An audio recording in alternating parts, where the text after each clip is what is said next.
Yeah, so I'm gonna read for myself the definition that I'm gonna be using shame in reference to. So it says shame is the intensely painful feeling or experience of believing we are flawed and therefore unworthy of acceptance and belonging.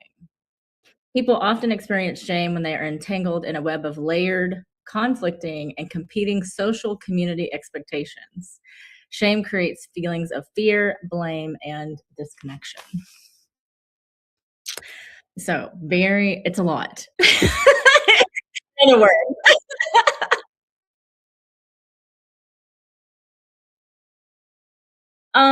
Well, it's very interesting because what I this morning in my book club, I have book club every morning, every Sunday morning, and this morning we were talking about authenticity and what our core values are, what makes you actually authentic, and we talked about core values.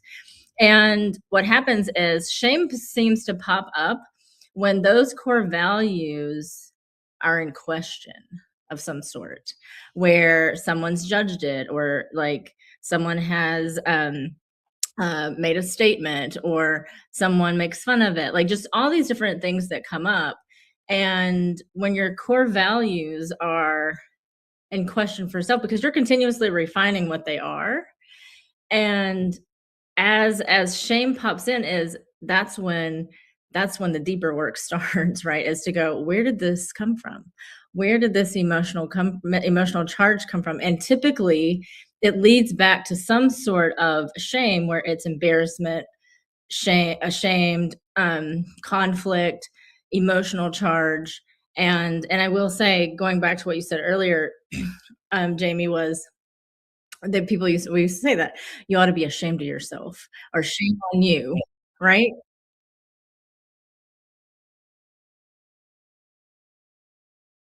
Mhm.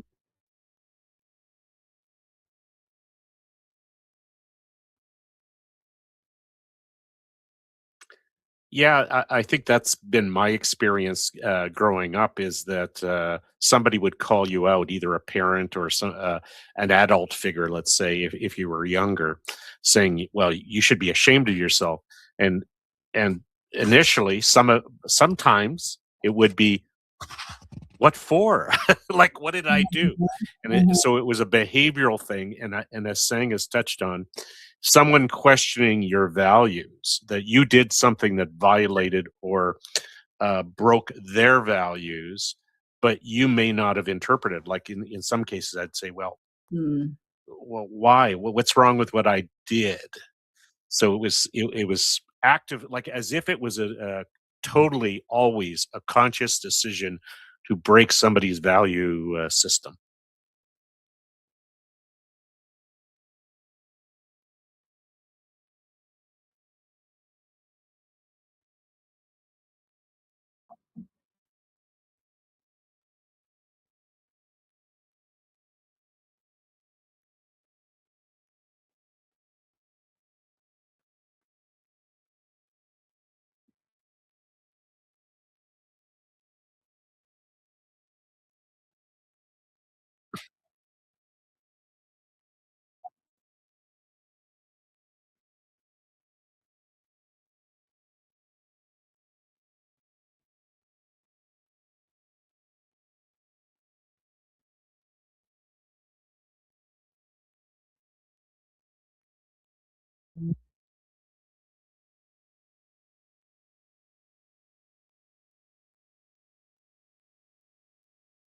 mhm,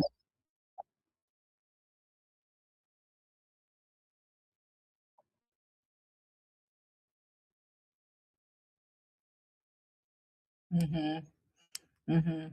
And then and as we were talking this morning, it's like your core values become stronger, right, as you get older. We all know that, right? It gets stronger as you get older because you become more refined. You take all those experiences that happened and we were talking about this too in soul sessions on Saturday, and you take all those life lessons that you've learned, what we call obstacles, we call challenges, we call failures, whatever they are. I've always looked at all those things as stepping stones. It's just another thing to help me get to the next step. It's what's the willingness back to me of the work I'm willing to do to get to the root of me, right? I don't need to get to the root of Ray. I don't need to get to the root of Jamie, right? It's get to the root of me so that I can stand before you and be firm and confident in what I speak and how I speak. And it has been a hard, challenging, fun adventure for me because of my willingness to step into that mud pit, so to speak.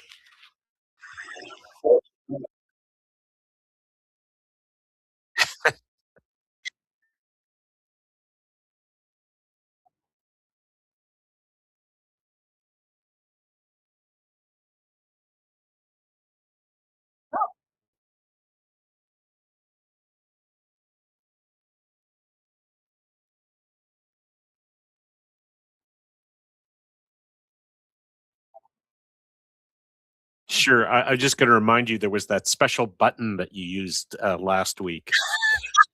Have you activated that special button? The but we're still embracing the glitch, so we'll carry on with that. So now I'm off track mentally about We're just so talking about shame. Shame on Jamie. No, I'm just kidding. Not shame on Jamie. Well, I mean, but this is a thing though. There are many times when this situation could literally cause someone else to go, well, they don't have it together. Well, they didn't do this and they didn't do that. How can they be on this show? And da da da da da. Right. So then here comes the barrage of comments.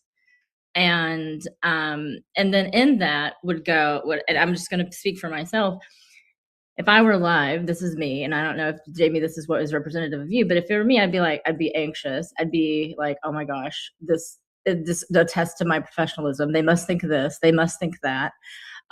What do my co-hosts think? What is going on? How am I going to deal with this after? So all those things would be running through my head specifically, right? And I would be having this mental conversation and then not be present here.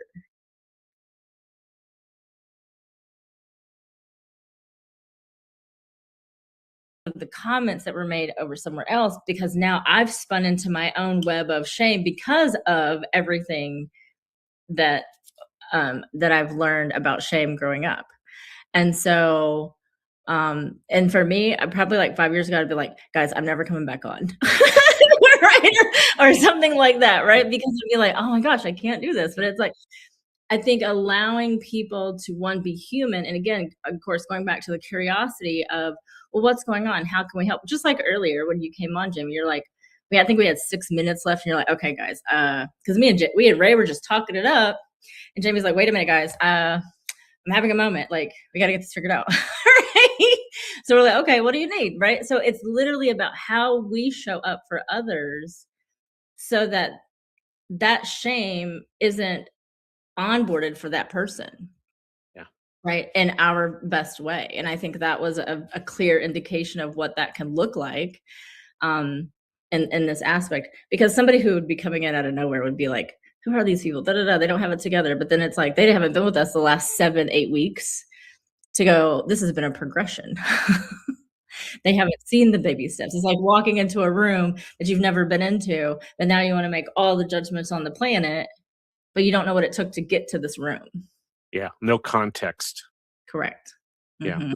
It's interesting that shame, just to build on what you're sharing, saying is that shame is not a conversation. Shame is an accusation. Shame is a criticism. Shame is a judgment that a person has to either deflect or internalize or realize what's going on. So you've traditionally, in all our conversations, look at, okay, what's the positive side to that is to understand. And I think as we were getting ready for this call, we last week we talked about, okay, so what is the definition of shame, Mhm. and what does it mean? And you brought forward a whole bunch of thing is that it's a conversation we never have, Yeah. internally or with others. Like what shamed you, or how do you shame, or do you shame others? So I'll toss it back to you while Jamie's still playing with buttons. Right. Well, I think one of the things that comes up too, and doing a bunch of different reading and trying to find out different things is one, guilt and embarrassment and humiliation and shame are all interchangeable. They like we use those interchangeably, right? And they all have their own core. To the core is shame ultimately, right? Guilt and embarrassment comes from that, right? So, well, now it's upside down. So if you had it up here, right, and then just the web just goes this way, right? And you're like, okay. And if you go back to the first time you were embarrassed, right? What does that look like? Think about somebody mentioned this the other day in a something they were sharing. It was like, I don't know if everybody ever remembers doing math class, and you'd have to go to the front of the board and show your work. Dude, so much anxiety. So much anxiety. Like, you want me to show you my work so that all of you can judge me and tell me what I screwed up? Thanks. Yeah, let me do that. Me, coming from, again, small town, there's no one like me in this town.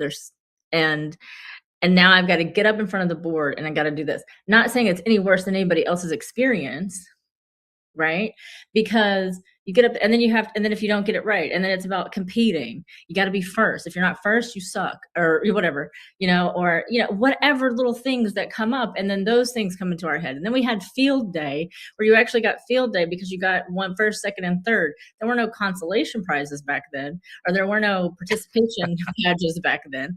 It was first, second, and third. So everything becomes a competition. And then if you're not this, then you're this, then you're not worthy. So then it just kind of just builds, right? Then then it goes into college. If you go to college, you get into society, you got to build the hierarchy. Then it's about being this person. So it's just constant ladder that we're trying to achieve sometimes, that we, again, don't have a shame conversation. I mean, when was the last time you've had a shame conversation with any of your people?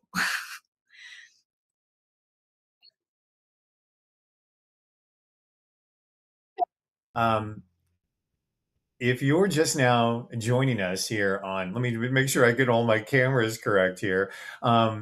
We're talking about what is your definition of shame. And I think you can probably hear me in this particular scene that we're doing. You guys can hear me, and I think that they can hear me on the chat.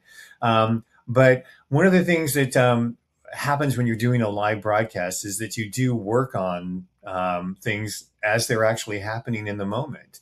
And I think at this particular point in time, I am being heard, but somebody might be able to confirm that with me on YouTube. But if not, I'm going to switch back to the discussion that we're having in the room. She says, I hear you when you go to the scene. Yes. Yeah. But I don't think you guys can hear. I don't think they can hear me in this particular room. And that's what I'm trying to diagnose.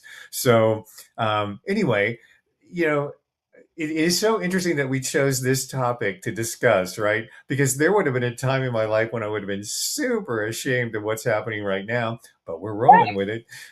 So anyway, back to you guys as we discuss.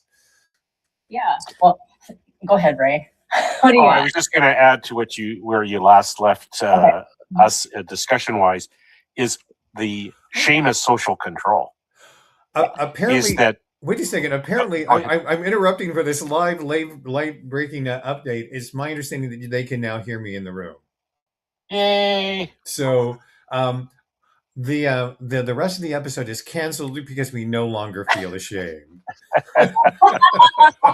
We've resolved it. We cured shame. Someone send this out. But anyway, wait, continue, please. Well, the aspect of social control, in the sense that if somebody's calling you out, there again, we're back to values, and they feel that you're not doing something that shakes the foundation of what society, civilization, or the norms of a group. And that is really interesting. So you may not view yourself as, well, what did I break, or what did I cause such great distress? So I just find it interesting that if somebody's pointing out to you that you should be ashamed, it's really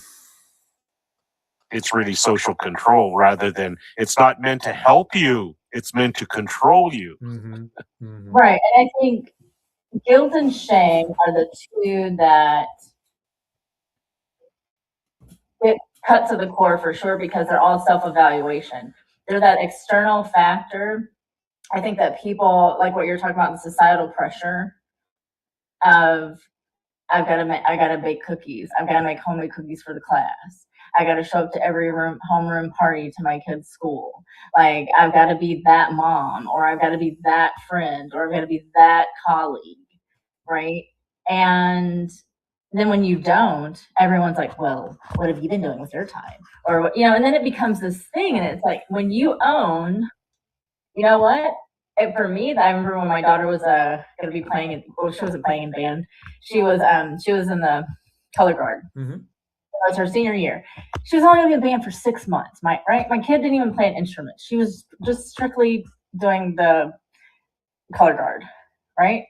And I remember going to the band meeting, and if anybody has big bands, they have all these things, right? And they were like, well, we really want you to volunteer. I was like, no, thank you. Here's my check. Right? And they were like, oh, but da, da, da. I was like, no, thank you. Here's my check. Right. And the pressure, right? And the guilt that they were attempting to place on me, but I had made a decision. I think making that choice and making that decision, I was like, my kid's is going to be in band for 6 months. Right. And and she doesn't even play an instrument. So I'm not, here's my check. Right. Well, right? What you're saying is really illuminating, because we want to really keep those two things in mind when we're talking about, you introduced the ugly stepsister in the room, which was guilt, right? They often travel in pairs. But as we focus on shame, there is the assigned value of shame, and there is your value of shame. And again, one of the things that I thought was so fascinating about this is that most people never look at their own definition of shame, right? And shame can be very instructive, right? Because if you're clear on your beliefs, oh my gosh, I really let Ray down. I wasn't aware of what I was saying when I was coming across this way. There's a level of self-awareness that goes with it that's helpful, right? And oftentimes we have these boundaries about what is shameful behavior because somebody else assigned it to us. We have nothing to be ashamed about. You have nothing, you haven't done any, and we often get the feedback about how we're doing with shame based on this really delicate dance between feedback that we're getting from people we trust and feedback we getting from people who don't have our best interests at heart, right? And so it's discovering for ourselves again. You hear me. I'll tend to always pat my chest when I do this, but that self-verification of your own belief system, right, is so very, very important. One of the comments that's come up in the chat is, what I've noticed in myself is that I put way more shame on myself than I could ever do on anyone else, right? And that's a really important thing to know about yourself, because it shows you sometimes of the awareness you have of how you're coming across. As you probably are aware of, Ray, there are some people who don't even care how they're coming across, right? Many of them are men. I'm just saying. But again, when you make these discoveries, everything rubs up against what you really believe, right? And then you get to, we're using the term goalposts earlier today, saying, you get to assign where those goalposts, you can adjust what you're shameful for, or what you're certainly not shameful for. You're nodding. Was there something that came to mind? Oh no, I'm totally like shame is such. It's been the most intriguing conversation I've been having over the last 2 months, because it literally sits in the core, and I think shame has the capabilities to change our behaviors, right? And again, going back to that critical self-awareness and understanding, where does our own personal shame come from, right? Like what you were mentioning about how our shame is assigned to us, right? We get to decide if we get to keep it, right? How long do I hold on to this? Is it shame that's holding me back from X, Y, and Z? Because a lot of times shame, which again, when I say shame and embarrassment and guilt and all that goes together, it typically leads into a series of destructive behaviors, whether it's self-destructive, and what I mean by like mentally self-destructive, or things like that, where it becomes destructive behaviors rather than a solution. And when you shift that to go, okay, I'm feeling this, let's get to the core. How do I move through this so that at least next time I might be this much closer to hitting, to getting to the goalpost, right? Because now I become more aware of when it shows up. Mm-hmm. And then as you continuously are continuously aware of when shame shows up, then it allows you the opportunity to say, okay, what needs to shift? If we go back to those lessons, what needs to shift and refine as we move forward? Well, let's talk a little bit about unchecked shame, though. I mean, and how that manifests in people.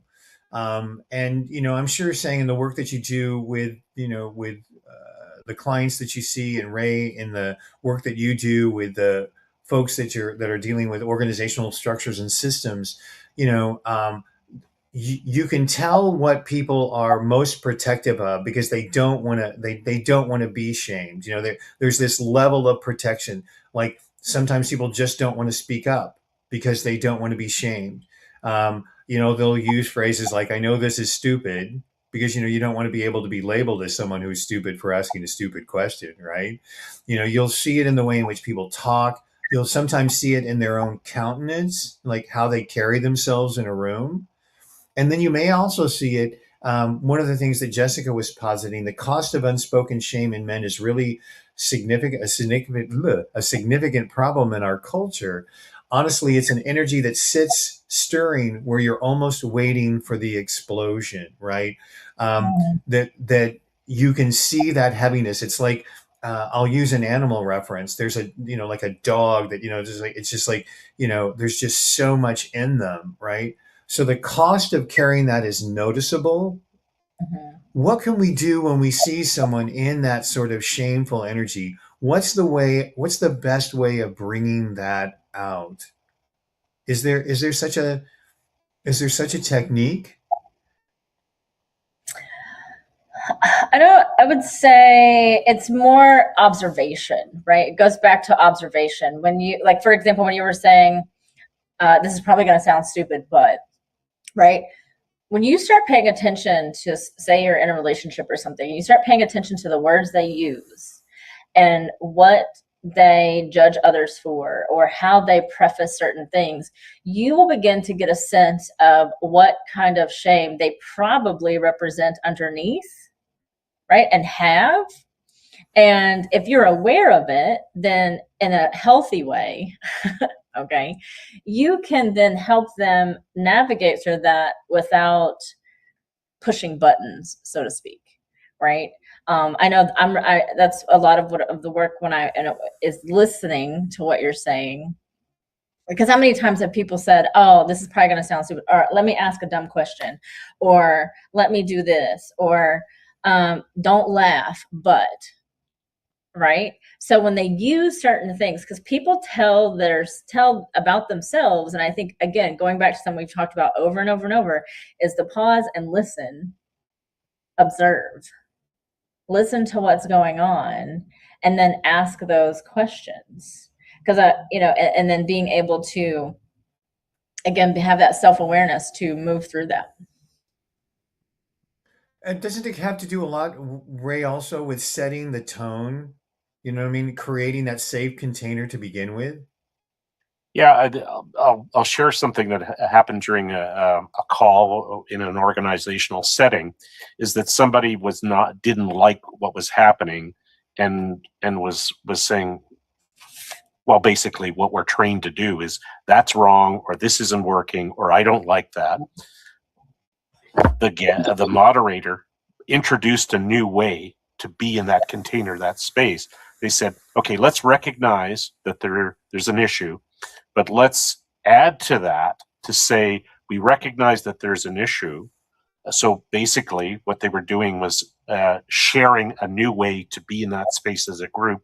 And what they did is they basically said, okay, let's look at, given future conversations, we will include that, but we will also look to what other options and choices we have.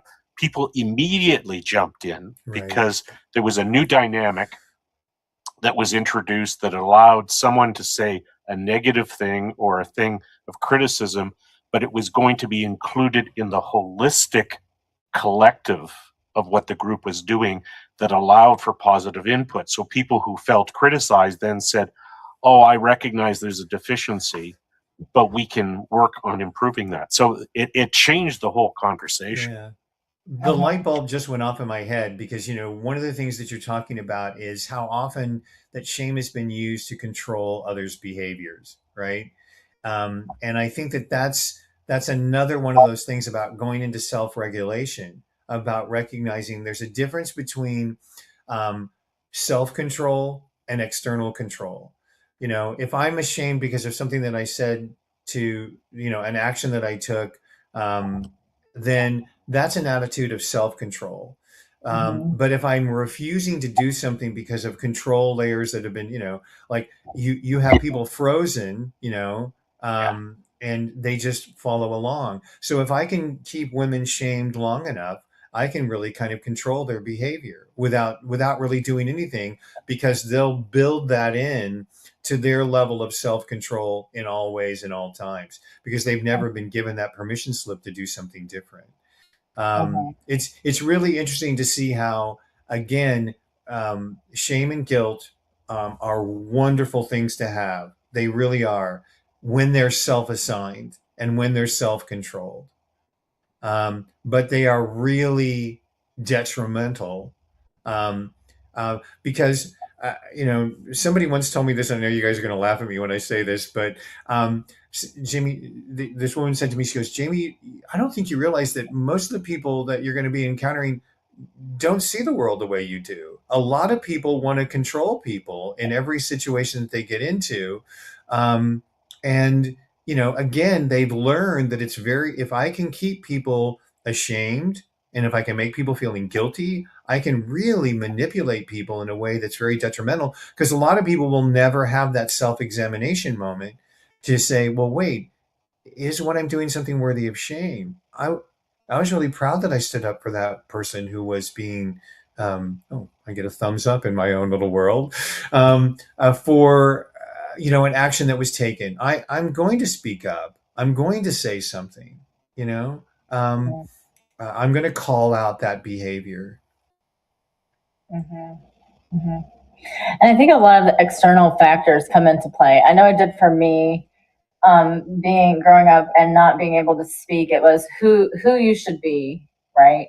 Who you should be, what I should be, how I should be, right? And when people are constantly telling you got to be you got to be an A student, you got to be first, you got to be this, you got to be that, and so when you don't reach those expectations, right, then that self-defeating guilt comes in, and then it becomes like, where it's, instead of, okay, we made a mistake, it changes into we are the mistake, right? Yeah. And that's huge. And I think being able to, again, doing that self-evaluation, that self-critical awareness to go, where is this showing up for me? And really understanding your own actions, because your actions are going to speak a lot in terms too of how shame is handled in whatever capacity it has shown up. Ray, did you have something to add to that? I'm still processing that. Well, you should be ashamed of yourself. Zane just said something brilliant. You should have a response ready to go. Yeah. Well, there again is my brain doesn't work on high speed. I know. I hear you. I hear you. Well, this is, I have, those of us who have had the benefit of living for a long time have had the opportunity to encounter a lot of shame, and sometimes you wish people would have a little shame for what they're doing, right? That again, recognizing, wow, are you not aware of how you're coming across? One of the things that I think it's important sometimes for us to be, when invited, an illuminating presence for someone. But I underscore that phrase, when invited, right? because sometimes your opinion, frankly, is not necessarily welcomed or warranted in a situation. But the joys of being self-aware and the joys of being able to monitor your self-control is that you actually invite feedback from people that you're around. One of the things that I'm very grateful for this morning is when we were encountering the sound issues early on in this particular episode. I trust and rely on people that I'm around to be able to provide me with information that help me continue to improve, right? And being able to sort of set that tone and welcome it, destigmatizes a lot. I'm sure people say to you, I don't ever feel shamed when I'm in a group with you, because that's part of your value set to make sure that that value is upheld in the space. Is that fair? Yes, absolutely. I always think of monumental moments. There's a compliment that I got from, she was my hair lady at one time, and then we worked out together. Her name is Lacey. And I remember sitting down and we were talking one day, and it's probably like a million years ago, right? And she said to me, you never judge me, right? She's very Catholic, whatever that means, but she's Catholic. And I just didn't like it. The things she would beat herself up about and things like that. But it was like, it's okay. We got this. Like, it's about not judging where another person is and just allowing them to be. I know for myself, what's more, not necessarily triggering, but I love what you were talking about, Ray. Ray, Jamie, when people will call you out, so to speak, and say something. Because recently I was telling someone a story, and they were like, and then all of a sudden it was like, "Are you complaining?" And then it was like, "Didn't somebody just tell you say that something about how you complain a lot?" And then it really made me think, and it was like,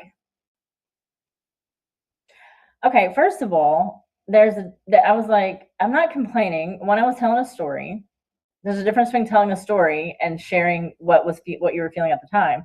Now, while I was in it, I was probably complaining, right?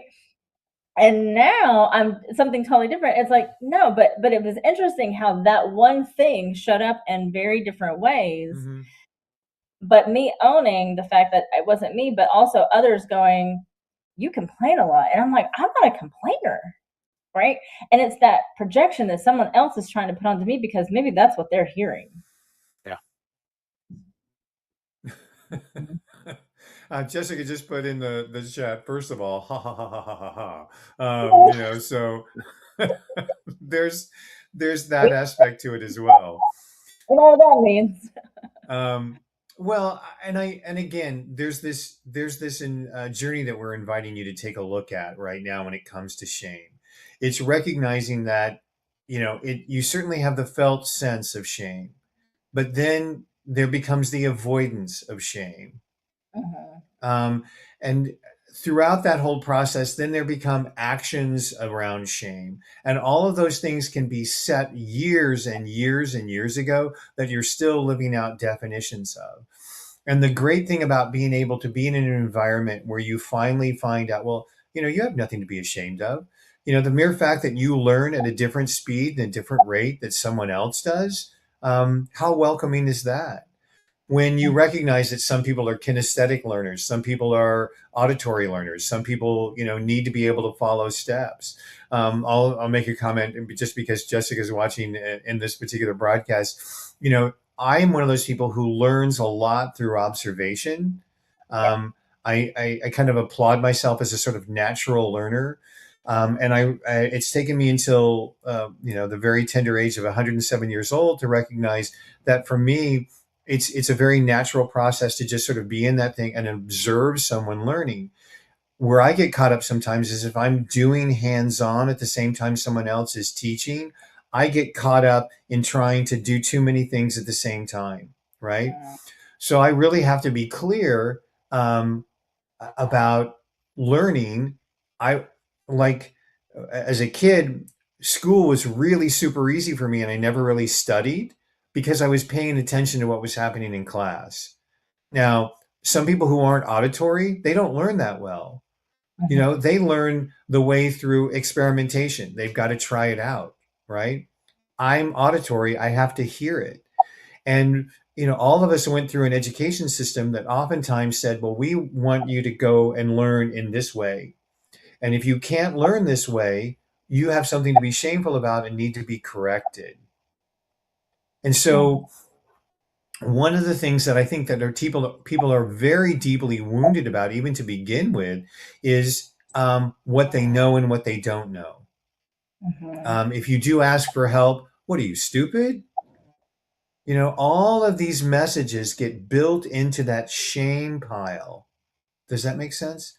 And Mhm. it's until we, you know, accept that responsibility for, wait, I'm in the presence of somebody who's not giving me any shame. What else is open up to me? What can I discover for myself? And you get that wonderful reset that happens, right? That wonderful reset where someone isn't challenging your beliefs. They're not assaulting them. They're actually allowing you to look at them and say, well, you know, again, you have nothing to be shameful for. I'm listening. Oh, yeah, I can see that situation where it would have caused you a lot of shame. Um, have you ever had one of those kind of like revelatory moments with someone where you all of a sudden realize, wow, this is something I can let go of. Excuse me, not let go to, let go of. Um, yeah, I think there's moments where there's been a few instances in the last couple of weeks where something has come up, and it has been where in the past that particular shame was about feeling exposed, right? Because again, something you mentioned a while ago was about ultimately we're all here for connection, Mm-hmm. right? And even in school and things like that, it's all about connection and acceptance. And so when that is not when that is what am I trying to say? When we feel exposed, we feel vulnerable, and being able to strengthen that muscle, so to speak, of when when you're feeling that, and then being able to go, no, that's not what it is for me, and recognizing that it's being projected onto you. Again, going back to self-critical awareness, we're always going to go back to self, right? For sure.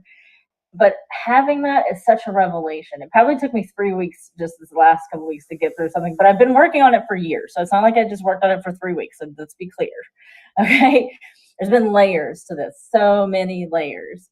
And to be able to say, you know what? No, you know what? I'm done with this conversation. I know I didn't do that. I'm good. I know I don't do that because it goes against my moral code. Don't do it. Right. And then there's things that you just know about yourself that you will not be shamed for. And if we stood up for ourselves in that same way for everything when we felt a certain type of way. And my daughter has a really good example this week of what she was sharing with me about how ambiguity is not something she wants to live in. And that's huge for a 25-year-old to say, I don't want to live in ambiguity. Because can you think about a time, fellas, how often we've lived in ambiguity? Well, you know, we talk about that a lot, you know, here about that idea of living in the discomfort, being in the pause, being able to observe. But yeah, there's a lot there. Mm-hmm. Mm-hmm. Yeah, and I think being able to state what is for you, and then that willingness to have a conversation should another person want to have a conversation, but also your willingness to have a conversation because you may be done with it. And then it's about allowing that to be. For myself, it was i'm going to I'm going to deal with this. And there were a few situations where I had to deal with something where it's my thing. I'm just going to handle it for myself. I'm going to conduct myself in a certain way because this person has showed up a certain way so many times, and I already know they're going to attempt to shame me. And so now when they do it, I just go, well, that's very cute. You're right. I do that. So if we were to redefine the word shame in a way, based on the original definition that you gave us at the top of the hour, um, shame is an action that I initiate that is outside the boundaries of my values, that have had an impact that is also outside my values, and that I overrode that and didn't care. I'm trying to think if I'm actually kind of inviting to see if is there an additive part of that definition? Because what we've looked at is that the hidden definition is that you've never looked at it as to whether or not that was your value set to begin with. Mm-hmm. Oh wait, I was told that's the way I'm not supposed to be, but is that really true? Right? Mm-hmm. And it's beginning to look at those goalposts as to whether or not they do. Because, look, you use the word exposed, right? Mm-hmm. Where like, oh my God, I had no idea. And now I'm so ashamed, right? But if you didn't know, that's really not anything that you need to be ashamed of, right?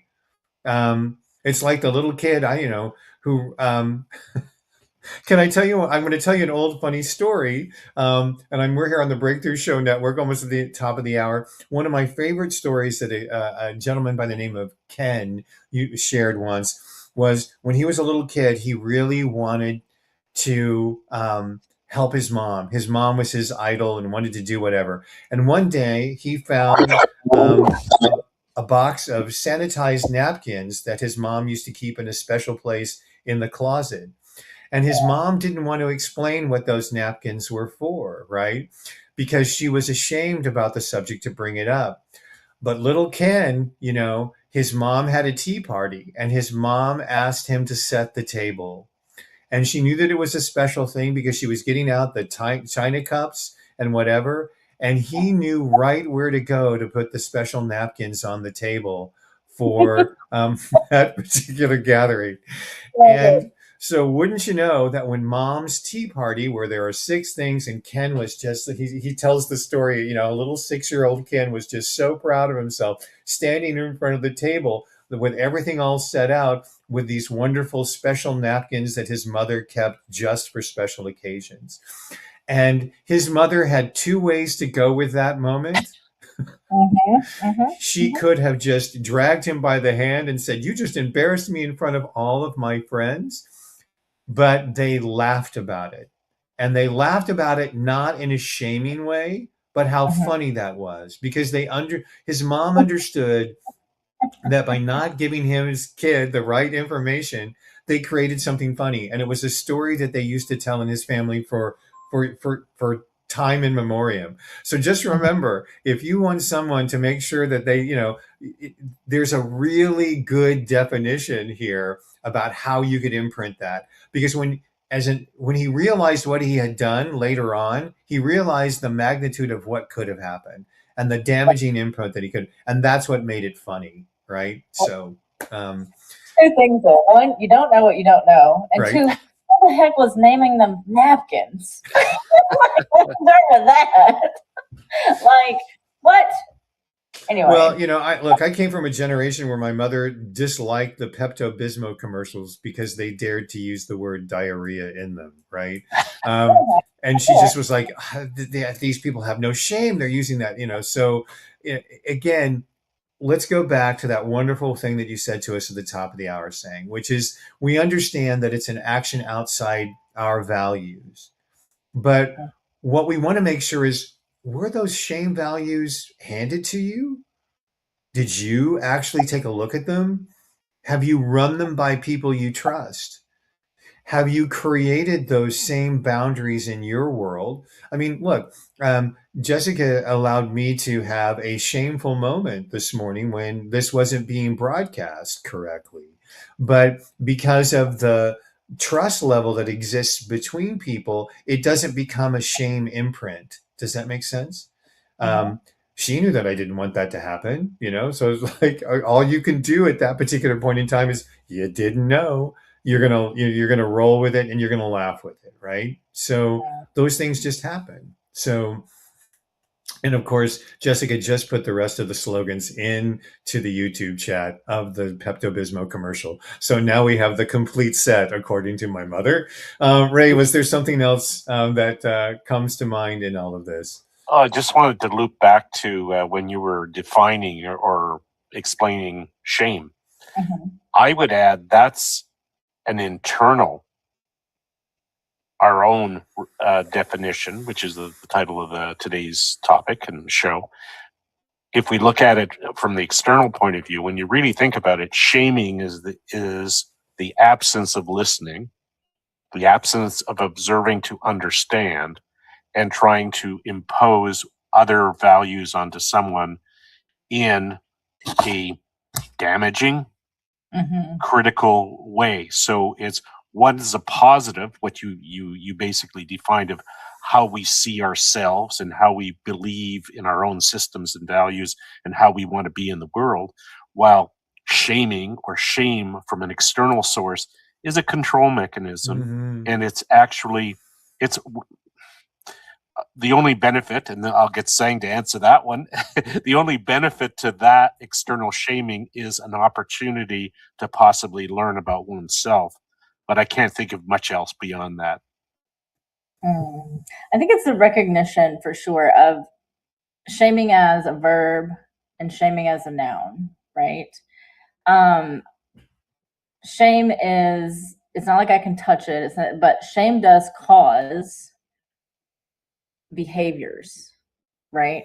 And those behaviors could simply shift because you know how when people say, oh, I knew Ray when he was 23 years old, so I can only remember Ray at 23. And be like, what? You don't like that anymore? How come, Ray? You used to da-da-da-da-da-da-da, right? And it's been 20 years later, and you're like, yeah, I don't do that anymore. Right?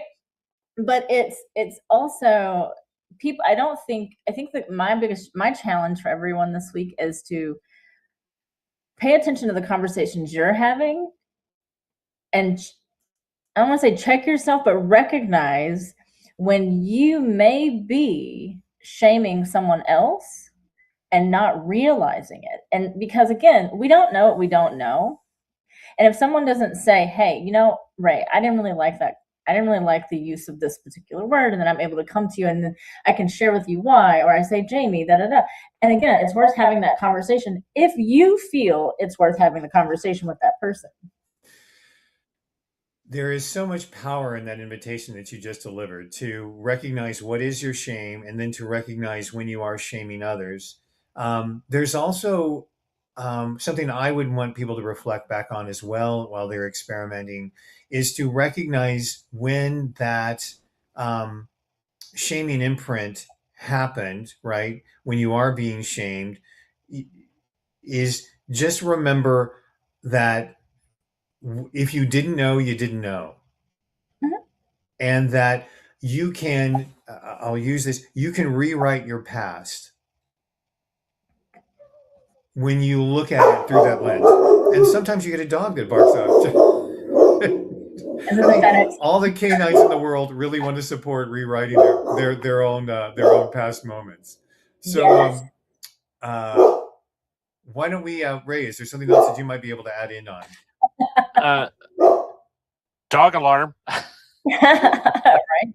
I can't think of anything at the moment. You usually summarize very eloquently what we've covered, and I think you were just starting that, and of course saying added to that. So I think we've covered a lot of stuff. You know, is I'm looking forward to having the opportunity to having guests or fellow individuals in the space responding back. So I think that'll be a lot of delight and interest for us. So just adding to the point of as we perfect the technology and the usage of the technology, you'll be able to be in the room with us.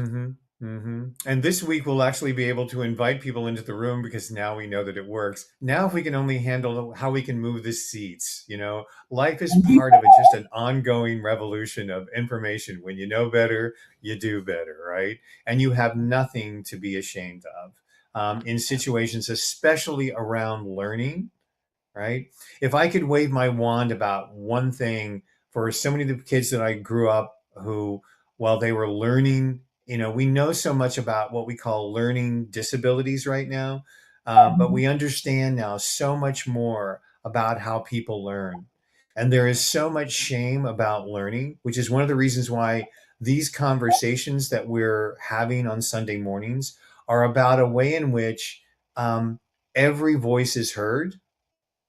We're not experts on the topic of shame, but we bring our lived experience because we're here to be able to say, this is what I've experienced. This is what I've observed. This is what I have learned. I mean, I've learned quite a bit just in this hour, just again, hearing from both of you, as well as the input from the chat about how to incorporate those values that you hold, so that you're not, when you talked about the idea that shame is both a noun and a verb, and that again, back comes that essence of control. How often that shame has been used as a controlling mechanism, and for me, it always begins with that journey of understanding. Wait, was that definition assigned to me? Did I pick that up? Was that my choice?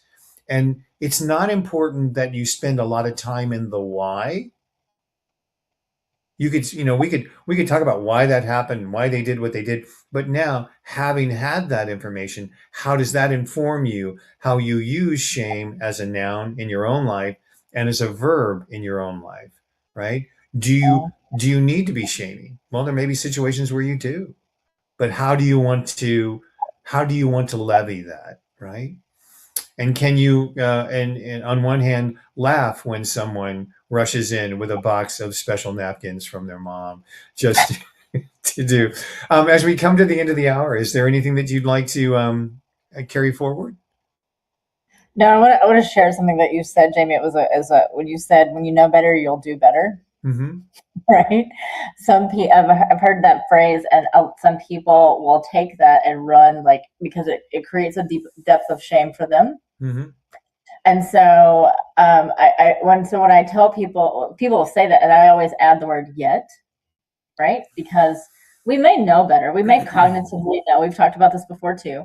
We may know up here what we need to do, what we want to do, but our actions and behaviors have not married that yet, right? It's not cohesive. And so, and being able to say yet, people are like, oh, okay, I still have time, other than if I don't, since I do know and I didn't do it now, then I'm not good enough. Right? So even the little things that we say sometimes, and we don't even think about it and it depends on who's hearing it, right? Because I didn't hear it and hear that, but I've known people to hear that phrase and go somewhere else with it, and then come back to me and have a conversation about that particular phrase. And then something I heard this morning, or something that one of our friends posted in the book club, was happiness, which is by Gandhi, right? Happiness is when what you think, what you say, and what you do are in harmony, right? And allowing you to understand shame in that aspect, to go, what is my own happiness? How do I live in whatever shame I have, whatever shame pool, whatever shame web, whatever that is, and still be who I am, regardless of what people say? Because it's about owning that I am just not there yet. And you're speaking to something that Jessica just put in the chat in YouTube, which was, when you know better, you have the opportunity to do better, right? And it's taking advantage of that opportunity, because, as you know, some people do use that. I mean, we could do a whole nother Sunday morning topic on, people who use this whole idea, well, Jesus will ultimately forgive me on my deathbed, so I'm just going to, cause havoc in my life until such then. But yes, it's, what do you do with that opportunity? What do you do with the opportunity to have the awareness and then choose in a conscious way to do something? Ray, you get the bon mot for the end of the hour. Oh, it's really hard to top any of you, or both of you. Is just what resonated with me the most was the fact of our words, our behaviors, and our thinking need to match. They have to support each other, because when we think something and behave differently, it creates that anxiety and turmoil in one's brain. So not that that's easy to achieve, and I love the yet that saying added to that. So when we achieve that, when we get there, and that's the lifelong aspiration. We are works in progress, as conscious as we would like to be. So we're glad that people join us on Sunday mornings to do this. And next week, you'll have the opportunity to join us in the room where there'll be even more wonderful things for you to explore in this adventure that we call Rise and Shine Sundays. Again, you can join us each week at rsslive.org. Coming up at the top of the hour on the Breakthrough Show Network, it's Spirit Sessions. And in the meantime, on behalf of the assemblage of the trio here this morning and on all the good in the world, we invite you to be joining us again next Sunday here at Rise and Shine Sundays as Jamie tries to figure out how to move his mouse over in this direction to wrap up the broadcast for another week. Thank you all for being here.